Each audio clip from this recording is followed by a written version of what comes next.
Mi nombre es Karen Jorquera, yo soy porteña y en esta invitación me parece que me alegra mucho porque los hilos de la memoria a veces son un poco fragmentados o no hay un sentido de cómo se van confluyendo las instancias, y para mí en ese plano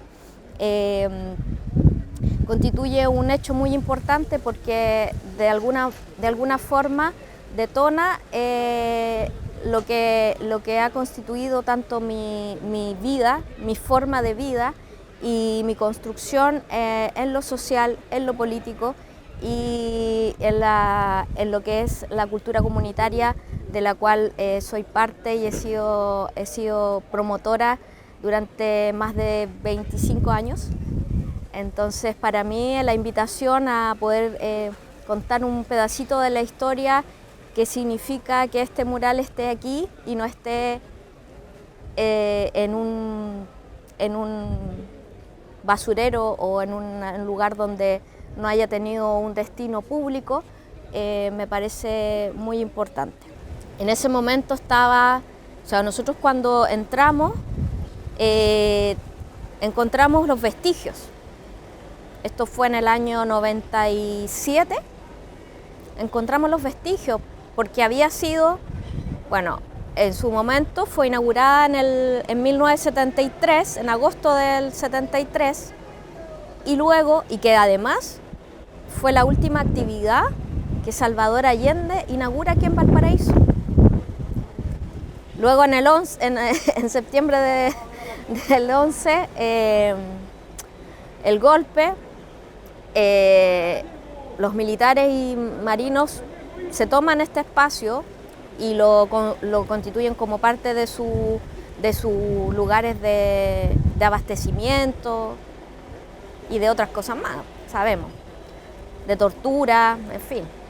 Entonces, y eso estuvo hasta el 92, 93.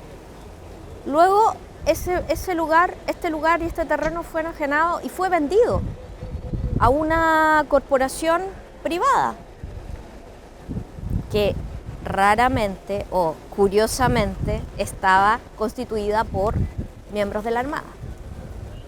Entonces, y que fue Habitacop en su minuto. ¿Con el mural dentro? Con el mural dentro, con todo lo que implicaba en ese tiempo el espacio, que lo constituían árboles de más de 100 años, porque en algún momento de la historia de este lugar estuvo el vivero municipal. Entonces, esta parte de la historia de la ciudad es muy importante porque además se constituye como el extramuro también. Estaba el hospital psiquiátrico, estuvo el leprosario en algún momento. Entonces tiene un tema que es bien significativo para la ciudad. Entonces, nosotros cuando entramos vimos que había una dimensión, estaban los vestigios, y esos vestigios relataban una historia que había pasado ahí. Habían unos vaciados en los muros, unos vaciados de marinos, con figuras marinas. Estaba el mural, que era mucho más grande que esto, era una dimensión mayor. Estaban los árboles, había una casa súper linda que había que estaba en ruinas obviamente, pero era una casa que demostraba también que había habido un proyecto cultural y de ciudad súper importante. ¿Eso estaba en riesgo? ¿Se había vendido? Y eso estaba en riesgo porque lo habían vendido a una empresa privada, siendo haber sido un lugar público. Entonces nosotros solicitábamos a las distintas instancias gubernamentales, al alcalde Pinto en ese tiempo, al Congreso, a la Comisión de Cultura y de no me acuerdo, pero vinieron varios senadores y diputados de la zona al lugar. para hacerse parte de la defensa, llegamos a la presidencia también en su momento, al Consejo de Defensa del Estado, porque era un lugar que había sido público, pero nosotros inocentemente no sabíamos con quién estábamos peleando, porque aquí habían intereses mucho mayores en relación al espacio y al lugar. O sea, aquí había un interés donde se estaba conectando la fibra óptica que venía de Estados Unidos. Entonces, los capitales que estaban intermediando en este lugar eran mayores. Exactamente, nosotros en relación a eso empezamos a hacer un llamado a la ciudad para que vinieran a defender la ciudad, o sea, el espacio. Entonces empezamos a convocar distintas organizaciones, jóvenes, escuelas, papás, mamás, en fin, comunidad en general, academia, para que se hicieran parte de la defensa de este lugar. Y en esa defensa es que se convocan a los tambores de la ciudad, a los malabaristas, a la actividad cultural que existía en ese tiempo.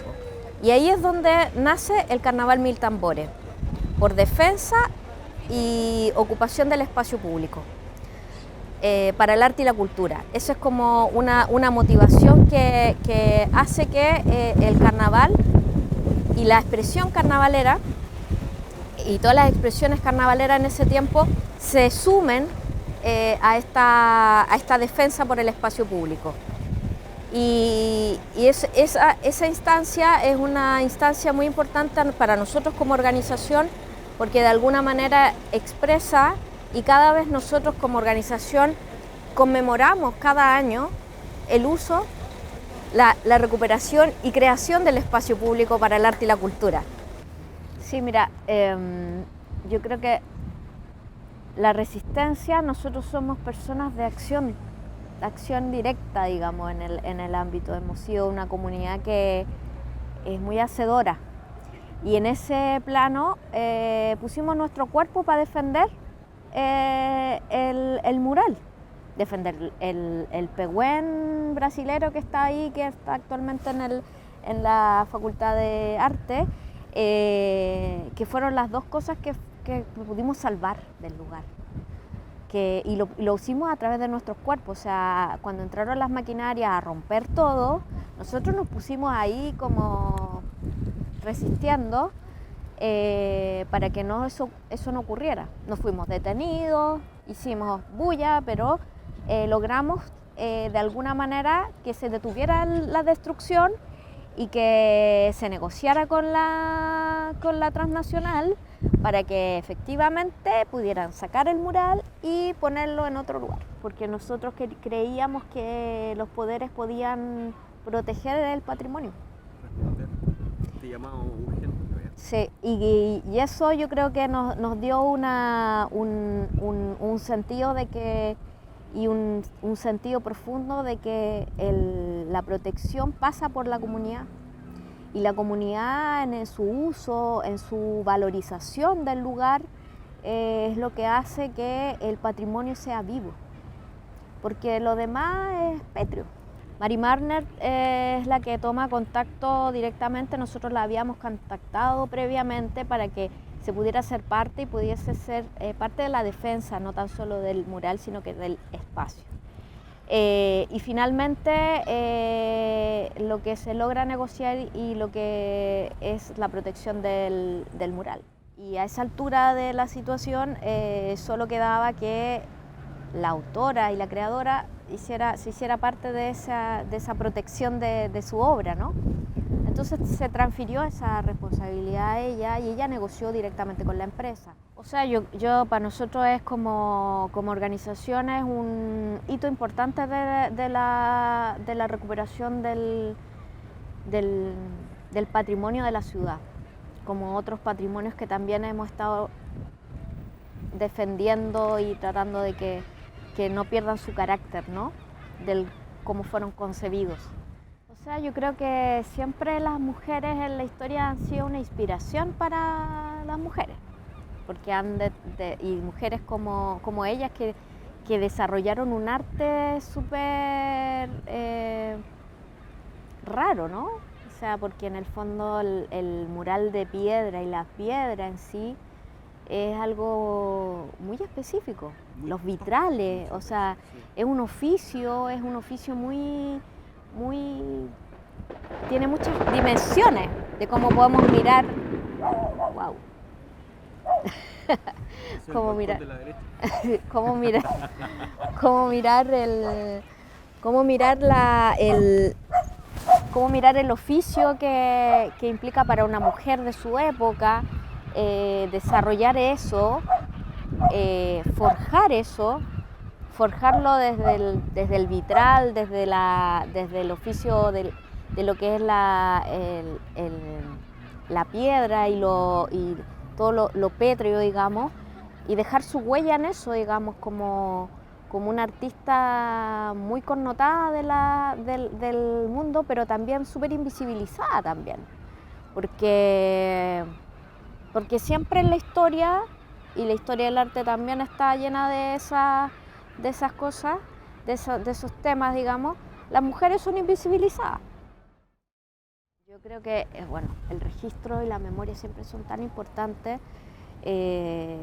A veces uno en el hacer, que le llamo, olvida, digamos, el registro, la memoria, el relato, en el relato de poder dejar testimonio, o sea, de cómo se gestaron las cosas, de cómo fue, detalles que enriquecen un poco la mirada de lo que se pueda describir frente a una visión histórica o de registro, digamos, descriptivo. Digamos, yo creo que la historia la hacemos personas de carne y hueso, con root y rostro. Pero eso es la importancia de valorarnos entre nosotros, entre las comunidades. Y eso yo creo que es importante